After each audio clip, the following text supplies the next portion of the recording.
In this video, I'm going to show you how to create a quest.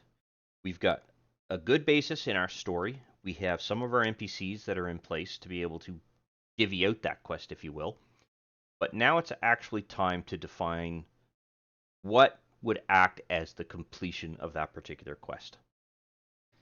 In this video, I'm going to go through and create two of the required quests that we need. The first is going to be the quest to represent the bringing back of the body that was discovered in the woods if the party manages to find that particular body. And the second quest element that I'm going to create is going to be that Thessie has given the party after she has met them in their room. If you remember in the previous video, we had gone through and shown you how Thessie is bringing that concept of the quest to the party and making a request of them. So the first thing I'm going to do is I'm going to bring up the portion where they were on the road, the Forest Road. I believe this is where they discovered the body, and that's part of my to-do item right here. Perfect. Okay. Next thing I'm going to do is I'm going to open up the quests button, and you'll see it has the same group concept here, and even with all selected, everything is blank. So I'm going to create a new category, and I'm going to borrow this name. So again, I'm just copying and pasting. I'm going to add a new category and save that. All right, and then I'm going to select that. And the reason I want that selected is that when I create a new quest object, I want it to default into this particular group. So now that I have that group created, I can go and create a new item. And all I've done is I've right-clicked on the blank section of this particular window, and you'll notice here that you can do it pretty much anywhere. But if you do it over top of another object, you get additional options. Whereas here, there isn't anything created yet. So the only options I have are to close the window or to create a new item, and that's what I want to do. Okay, so now we can have a look at what we've got here. The minute I created that, I've got a new quest which has no name, no challenge rating, no reward to it, and no description as to what is the context of that particular quest. So, what do I want to call this? Well, to make it nice and clear, I think I'll start off with returning the remains.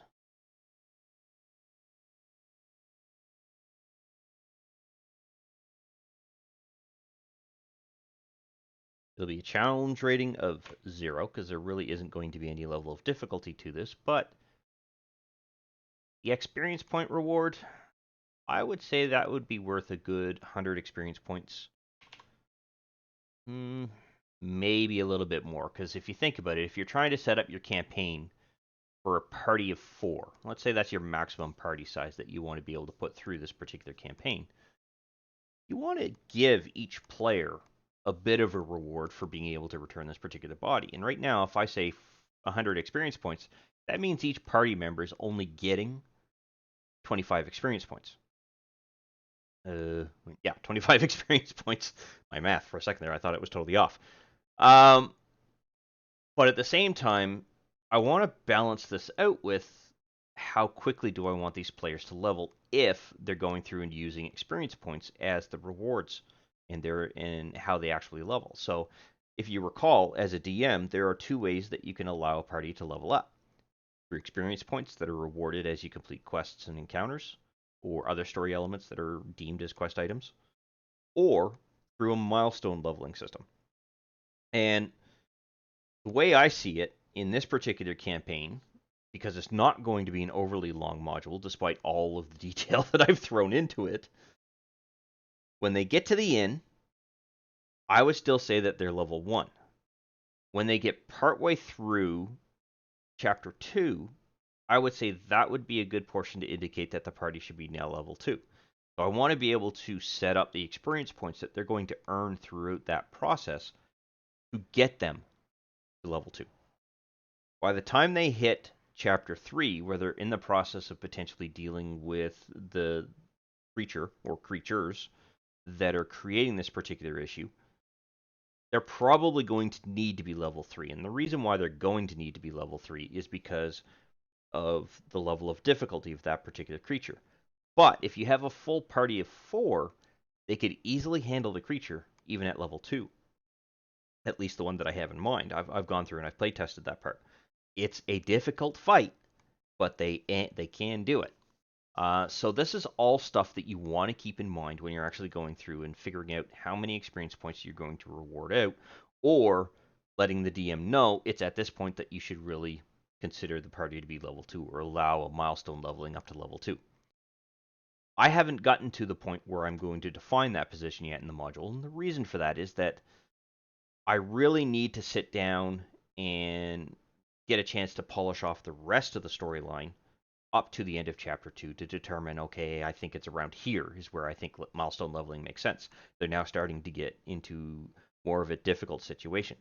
But at the other end of the spectrum, there's not going to be a whole lot in the way of fights in this particular campaign because it's mostly a mystery. You're solving problems, you're looking for clues, you're trying to figure out a puzzle. The end of the module or the middle of the module are probably going to be the only two areas where there's going to actually be combat. So most of the items that I'm going to be using to actually level up characters, or if to provide the experience points rewards, or to actually trigger a milestone leveling, are all going to either be discoveries of clues. They've solved a particular aspect of the nightmare or the crime that's going on, or they have discovered some particular answer to a question that they've been looking for. So, in the end, what I'm saying is that this value might change as you progress throughout your own story. So, if you've defined a quest item, defining 100 experience points is a good default. It's guaranteed to give each party member 25 experience points, or more if you have less party members, which means they could potentially level faster. But at the same time, expect to come back and review the experience points because you're gonna once you get more of the story defined, you're gonna realize at what point that particular party should be at a specific level. So you're going to make sure that all of the potential quest items that they've run into get them to that level. But at the same time, there are things that a party might completely skip over, i.e., returning the remains. This is an optional quest item, which means that they don't actually have to do this one. If they fail to find the body, they fail to notify anyone that, hey, we ran into a bad smell on the highway. You might want to send somebody out to investigate that, which might trigger a reward associated with this. Those are all things that a party could completely bypass. So they're not going to get these 100 experience points. So generally, optional quests you want to give a lower amount because you don't want to use those or rely on those to define the actual level the characters are going to get to. It's the main story quests that are going to trigger the leveling, and the main story quests that are going to trigger your milestone staging if you're going on either end of that spectrum. So 100 experience points for now is a good default. I might review that, I might lower it, I might increase it. It all depends. Now, what does returning the remains mean? Well, the DM doesn't have any information right now to be able to say, okay, I suspect this might be associated with the particular remains on the road that were discovered, but I'm not certain. So me, as the module creator, need to tell the DM what this particular quest item is to be used for. So I'm going to pause the video while I add in some content here, and then once I'm done, I will bring you back and I will show you what I have. I realized that I was writing out the description for retrieving the remains, that I actually needed 3 distinct quest rewards.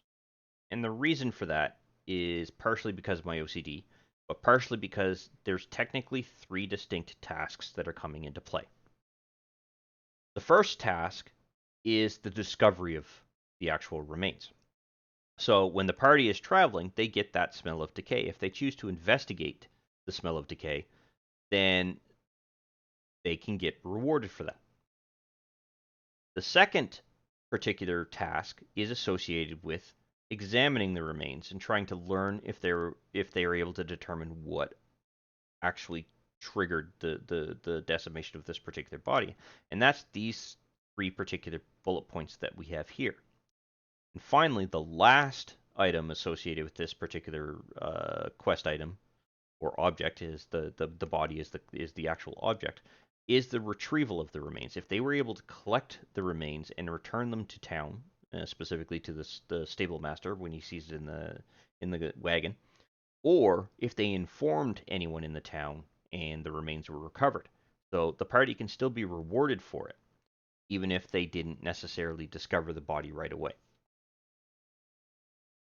Some might argue that it makes sense to incorporate all of this into one particular quest item and just summarize the total as being 300 experience points. But there's a couple of things that can come into play here. One, the party might discover the remains but not examine them or collect them. The party might discover the remains but not examine them, but still take them back. The party might not discover the remains, but might tell someone in town about it, allowing the town to recover the remains. So there's a couple of distinct branches, if you will, that this one little quest item could actually potentially trigger. If they succeed in all three, they get 300 experience points spread out across the party.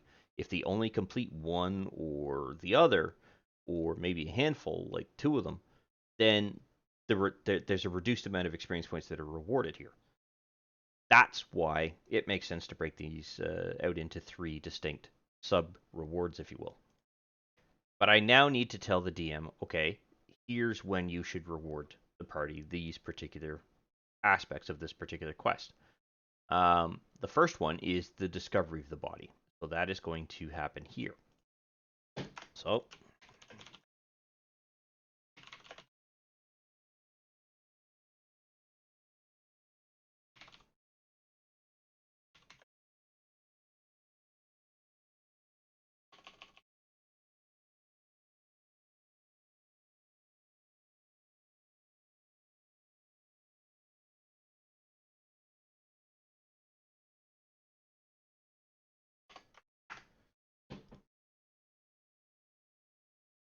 and that's it.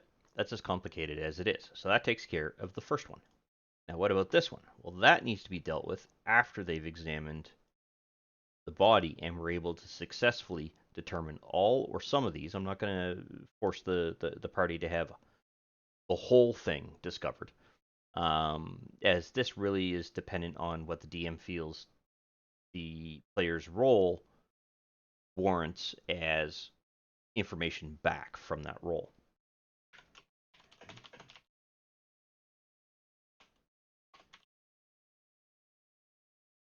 Um,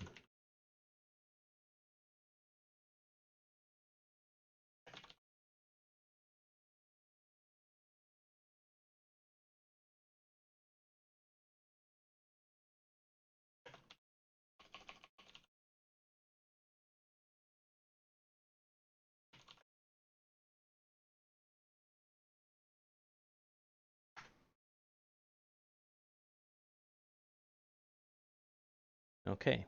Now you'll note here that I didn't necessarily define milestone leveling or say anything about milestone leveling. To be honest, it should only have to be stated once, maybe per page. Shouldn't have to be determined or stated twice. Okay, so I've now linked in that. But this third one, this doesn't get linked here. This gets linked rather from one of these. The party has the remains in the wagon. Okay. So let's see. There we go.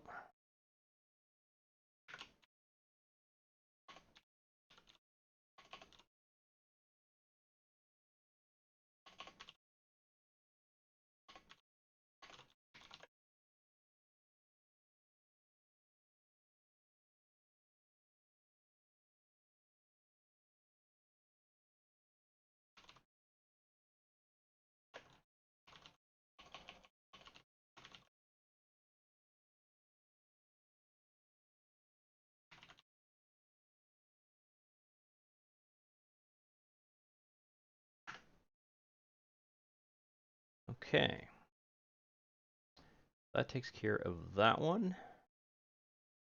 And technically, they should also receive the reward if they told somebody about it. And come on, shrink. There we go.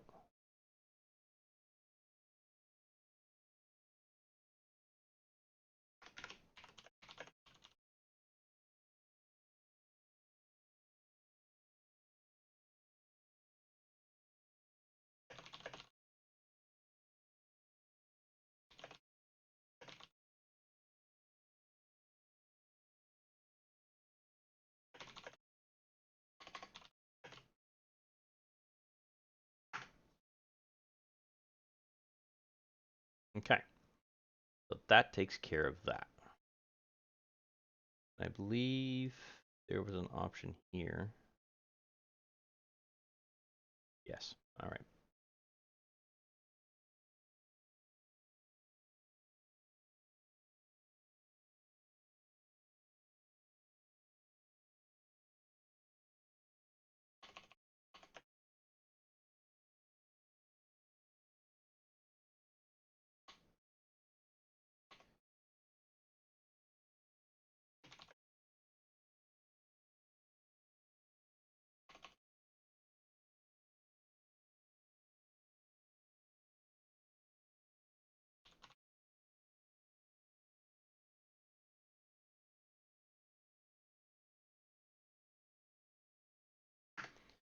All right, there we go.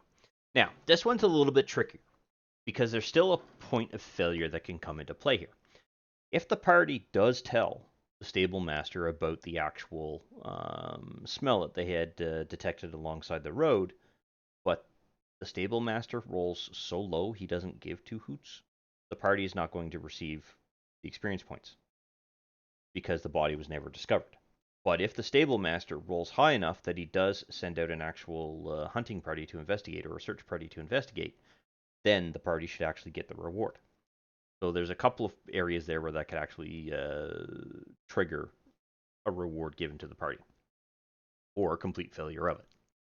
And that's kind of the whole thing about this particular campaign is that you can succeed or you could fail or you could go completely off the rails for a lot of these optional quests that I plan on putting into place.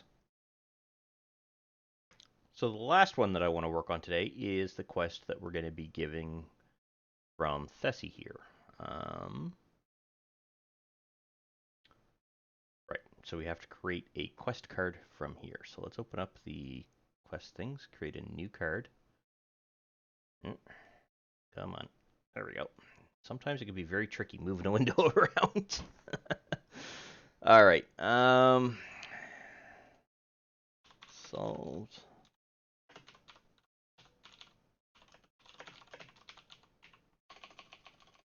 Disappearances.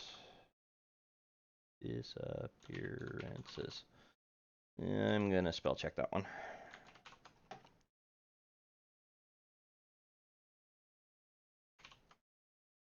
Ooh, I got it right. Okay, this one might have a challenge rating associated with that at some point in the future, but for now it receives a 0. But because I am thinking that the party is going to be at level 2 when they've solved this mystery, because this is technically the mystery that triggers the whole campaign, or the quest that triggers the whole campaign. Oops, I already have the player's handbook open. Let's see, I'm looking for that, and I'm looking for, it should be right in, beyond first level, there we go. So, level 3 would be 900. Maybe this module will take them to level 5. So I'm thinking I want to hand out about 1,000 to 1,500 experience points for this particular quest. So let's go with 1,500 for now.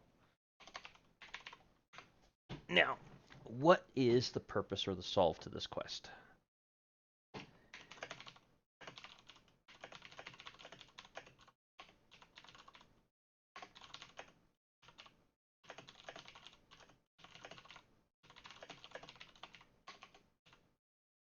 Uh,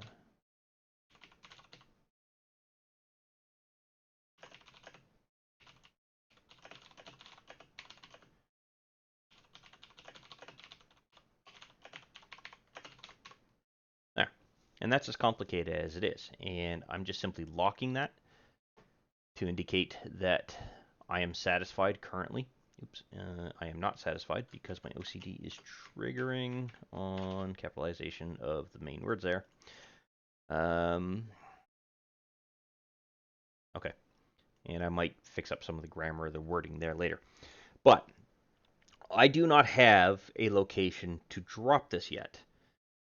I will link it here in reference to the Thessi Mirth Mantle's item here, or story element here. So let's do this.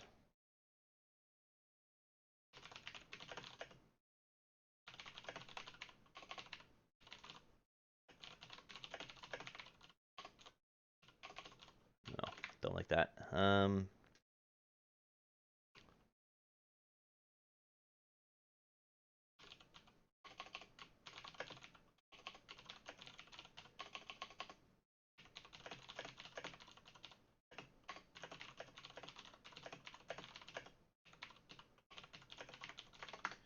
For now, that will do, and I'll come back and clean this up later.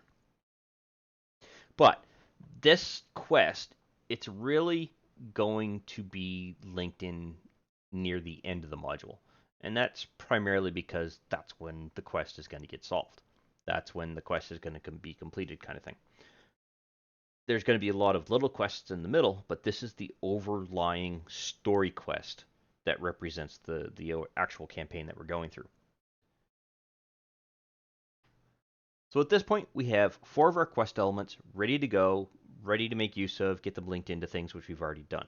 We don't have to worry about that right now. But before I go, I'm going to give you a bit of an update on how Chapter 2 is formulating or forming up.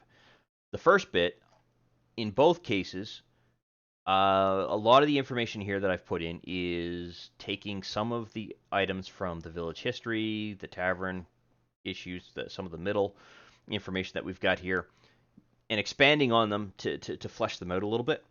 And what that allows me to do is to have multiple points of branches, if you will, as to where things could go. Because at this point, the party may not have found the remains. They may have found the remains. In any event, they're probably going to be going to the mayor's office first. But if they did happen to find the remains and got information out of Thessi in relation to that, they might decide to go to that particular family before they go to the mayor's office. So there are a couple of directional changes that can occur here, and I want to make sure that there are avenues already set up and ready to go to cover those. So in the case of the village, I've given a bit of a sort of a tie-in of a lot of the information that we've already got defined as a central point, but I'm also going through and summarizing things like who are the individuals, what do they do, stuff like that. And then I took that information and I branched it out a lot further into here. Some of it is some of the discussion that's going to occur between the party and the mayor and another gentleman that's going to be in the office. But the rest of it is, what does that mayor know? What does that other gentleman know based on the 8 disappearances that have occurred thus far? So I'm trying to flesh that out because I need to know that information before I can provide what I think will be the direction the party is going to potentially go. And then I have to think of the direction the party might actually go. So that still has to happen. And I didn't get a lot of chance this week to go through and clean that up and organize it any, just to how busy I was this week. But I'm hoping to this week coming, and have that ready for when I start defining the actual loot reward items for some of the things we've already got in place. But with that, we're done with how do you build quests. At this point, you should be able to know how to do that and get them linked into your module. And when we come back in the next video, it will be linking in your loot items and determining how to set up those rewards. And in some cases, creating items. I do believe I will cover that in that particular module. And then we'll go from there. I wish to thank you for taking the time to watch this particular video. I hope you found it informative and useful to familiarizing yourself with Fantasy Grounds in general, and that you had fun in the process. If you found the video useful and you liked the content of the particular video, go ahead and click that like button to let me know. And if you have any questions specific to the topic covered by this particular video, or just have some comments in general, please feel free to post something in the comments section, and I will do my best to respond to any questions that are asked. Additionally, I do release content quite regularly, and it's generally specific to Fantasy Grounds or 5th edition Dungeons & Dragons at this time. So if you'd like to be notified when new videos come out, go ahead and subscribe and click the notification bell to ensure that notification is sent to you when I release a new video.